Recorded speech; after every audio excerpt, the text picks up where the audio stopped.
Bom dia a todos. Eu sou Vinícius Angelon. Eu sou graduado em História da Arte na Unifesp, onde eu desenvolvi minha monografia sobre a orientação do Fernando Atic sobre 6 projetos residenciais desenvolvidos pelo Arnaldo Pauliello e publicados na revista Acrópole. E atualmente eu desenvolvo minha pesquisa de mestrado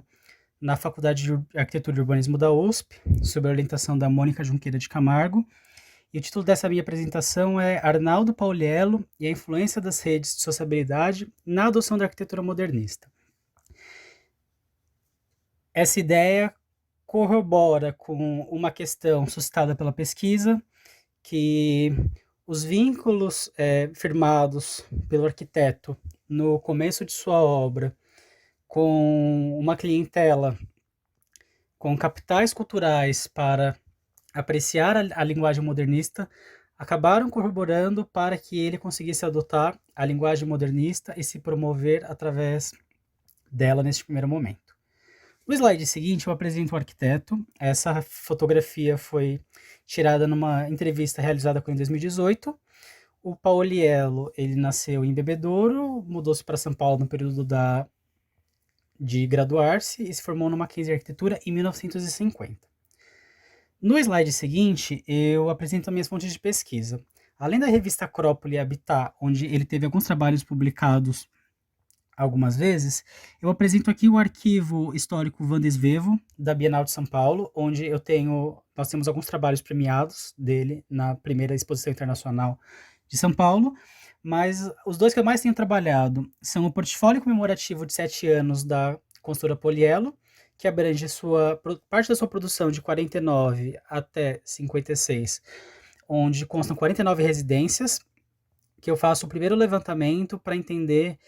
como ele adota as características modernistas nessas edificações. E o outro que complementa o portfólio é um registro feito pelo Pauliello em 2017, onde ele narra a sua vida de 27 até 2017, que foi o ano que ele encerrou sua atividade profissional, aos 90 anos de idade, um arquiteto com produtividade longeva. E eu uso essas duas fontes para entender como esses vínculos construídos pelo arquiteto, tanto familiares quanto profissionais, colaboraram para ele adotar as características plásticas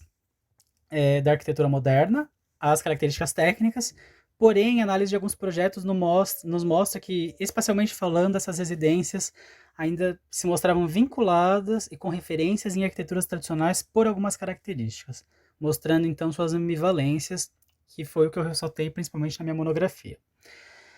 No slide seguinte, eu apresento a primeira residência, estudo de caso, do Oscar Pereira de Araújo, projetado em 49. Esta é uma das 2 residências edificadas neste ano, o primeiro ano de atuação da construtora do arquiteto. O Oscar Pereira de Araújo, ele era um dos tios da sua esposa, então é uma pessoa com quem ele já tinha um contato através de um vínculo familiar, que contrata o arquiteto logo no começo da sua obra para edificar sua residência. Essa residência, no caso, como a gente pode perceber pela foto, tanto as fotos atuais como no momento de sua construção, ela ainda apresentava características muito tradicionais, como tantas outras edificadas no Jardim América, inclusive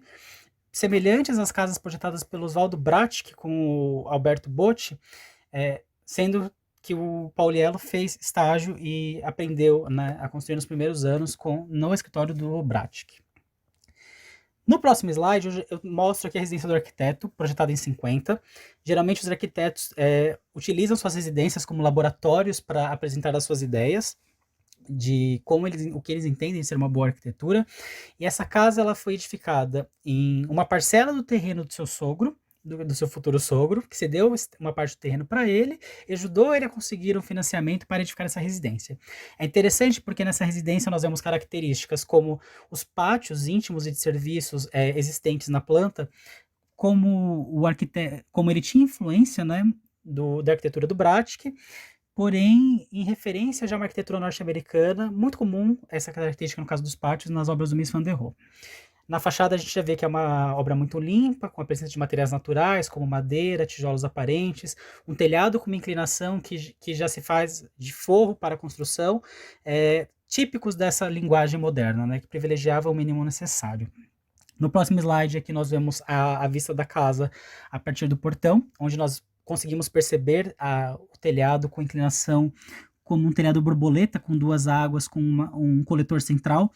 algo muito típico também da arquitetura residencial norte-americana do meio século, característica essa muito presente nas obras do Marcel Breuer nos Estados Unidos, e ao lado aqui temos a entrada da casa, a entrada social.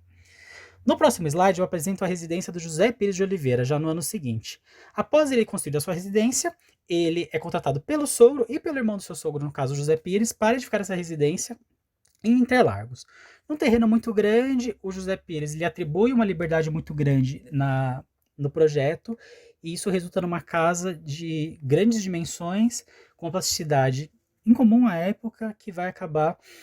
levando essa casa a ser premiada na primeira Exposição Internacional de São Paulo, de arquitetura. E no próximo slide eu trago aqui a residência do Domingues Pires de Oliveira Dias. Este era o sogro do Pauliello. Após ajudar o Pauliello a construir a própria residência, ele o contrata para construir a casa ao lado para ele, e ele lhe atribui liberdade total para projetar essa casa, que vai lhe trazer grande retorno, não só pelas suas publicações em revistas como Acrópole, Habitat, revistas conceituadas de grande circulação entre o meio profissional da época, mas como na Architecture d'aujourd'hui e na Arquitetura e Engenharia, além do próprio Manual do Henrique Mindlin da Arquitetura Moderna Brasileira. Essa residência, pelo seu grande despojamento e suas formas inovadoras, foi premiada na primeira Bienal de São Paulo, e através dessa relação com o sogro que possibilitou fazer essa casa tão arrojada, despojada, que foi premiada e vista nas bienais, ele acaba depois edificando quase totalidade das suas residências presentes neste portfólio que eu trabalho, nessa linguagem modernista. No próximo slide eu mostro aqui a residência divulgada na revista Acrópole. É curioso porque ela é divulgada em 51 sob o título Residência Moderna, onde são apresentadas as perspectivas, e 2 anos depois, em 53, ela já é mostrada edificada. No slide seguinte, eu trago aqui a planta baixa da residência, mostrando que, na sua distribuição especial, ela ainda se mostrava uma casa muito tradicional, com a típica organização tripartite burguesa, no caso, esta sendo a desejada pelo cliente, né, que vinha de uma residência tradicional na Rua Honduras, nos Jardins, e que, embora seja um industrial, uma pessoa que quer adotar a linguagem modernista e todo o seu capital simbólico neste momento, se mostrando como um homem de vanguarda, ainda assim traz os resquícios da sua moradia anterior, muito tradicionais e basicamente características presentes nas arquiteturas ecléticas na cidade interior, né? Mostrando que, afirmando essa tese, que no caso a cultura local do momento trazia essas ambivalências entre o que era a proposta modernista de fato e o que se adotava em relação ao desejo dos clientes. No próximo slide, eu trago aqui 2 fotografias da residência no portfólio comemorativo da empresa. Curiosamente, algumas também são divulgadas na revista Acrópole, e elas ressaltam esse caráter de monumentalidade da residência, né? Visto da rua, ela se apresenta como um triângulo isósceles, onde o arquiteto aproveita os desníveis do terreno para distribuir alguns pavimentos e ligando todos eles por uma água única que cobre toda a residência, que na segunda foto do slide é emoldurada pelo pórtico existente no ingresso ao lote, né, o portão do terreno no caso,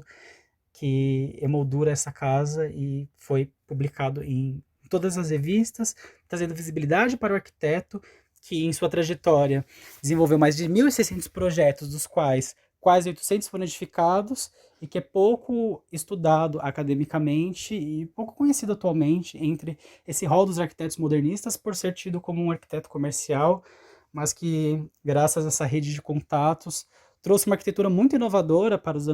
começo dos anos 50,